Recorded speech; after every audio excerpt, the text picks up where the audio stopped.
नमस्कार dear students. आज का जो व्याकरणिक भाग है हमारे पाठ 20 का ईर्ष्या तू न गई मेरे मन से, वो है हमारा अर्थ के आधार पर वाक्य भेद। जैसा कि आप शायद जानते हैं, पहले मैंने कक्षा में भी आप लोगों को समझाया था कि अर्थ के आधार पर हमारे पास वाक्य भेद हैं 8। उनमें से सबसे पहले है विधानवाचक वाक्य। ठीक है, तो इसकी परिभाषा मैं आपसे यहाँ बताना चाहूँगी।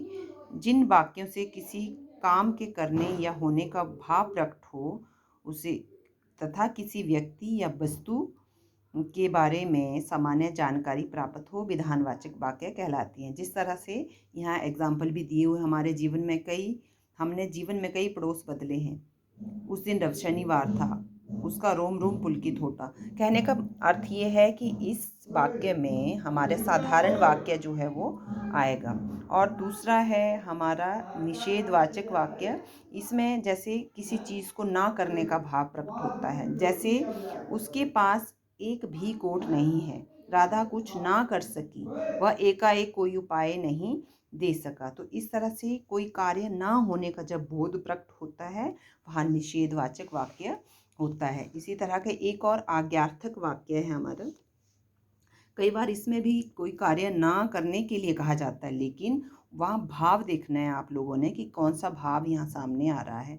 जैसे यहाँ है बाहर खेलो, अंदर आ जाओ, जोर से मत बोलो। तो मत शब्द जो है वो भी निषेधवाचक को संकेत करता है, लेकिन यहाँ पे आज्ञा के रूप में इस चीज़ को बोला, तुम ये कार्य नहीं कर सकते। जैसे इस तरह का वाक्य जो आता है वो भी आज्ञार्थक है। तो इस तरह से आपने उस भाव को समझकर ये मेंशन करना है कि ये आज्ञार्थक है या निषेधवाचक है। कंफ्यूज इसमें बिल्कुल भी नहीं होना है। फिर उसके बाद है हमारे पास प्रश्नवाचक वाक्य, जिसमें क्या है, जिन वाक्यों में प्रश्न पूछा जाए साधारण, तुम कहाँ जा रहे हो, क्या, क्यों, कैसे, तुम, है ना। तो इस तरह के वाक्य अगर लिखने के लिए भी आता है तो प्रश्न सूचक चिन्ह जो है वो अवश्य आप लगाएं। तुम कहाँ जा रहे हो, क्या तुमने सारे आम खा लिए। इस तरह से आपने दो दो अपनी तरफ से भी यहाँ वाक्य लिखने हैं जो जो आपसे वाक्य पूछा जा रहा है। ठीक है, जैसे आप कहाँ जा रही हैं, क्या तुमने काम कर लिया, तुम कैसे हो। इस तरह के जो वाक्य आ रहे हैं वो सारे आप ऐसे कर सकते हैं। उसके बाद है विस्मयादि बोधक वाक्य। विस्मय मतलब हैरान, हर्ष, शोक, दुख, आश्चर्य, इस तरह के भावों के लिए हम विस्मयादि बोधक वाक्य कहलाते हैं। लेकिन जब हम विस्मयादि बोधक शब्द का प्रयोग करेंगे तो उसका चिन्ह जो है विस्मयादि बोधक चिन्ह वो भी अवश्य होना चाहिए। जैसा कि यहाँ मेरे पास है, अरे यह क्या हो गया, है ना। जैसे अरे है लिखा हुआ, इसके बाद विस्मयादि बोधक चिन्ह लगाना ज़रूरी है। और दूसरा जो है यहाँ पे हमारे पास, जैसे बच्चे ने यहाँ प्रश्न चिन्ह क्या हो गया कर रहे हैं हम क्वेश्चन, तो यहाँ प्रश्न चिन्ह होना ज़रूरी है। ठीक है, उसके बाद है इच्छा बोधक वाक्य।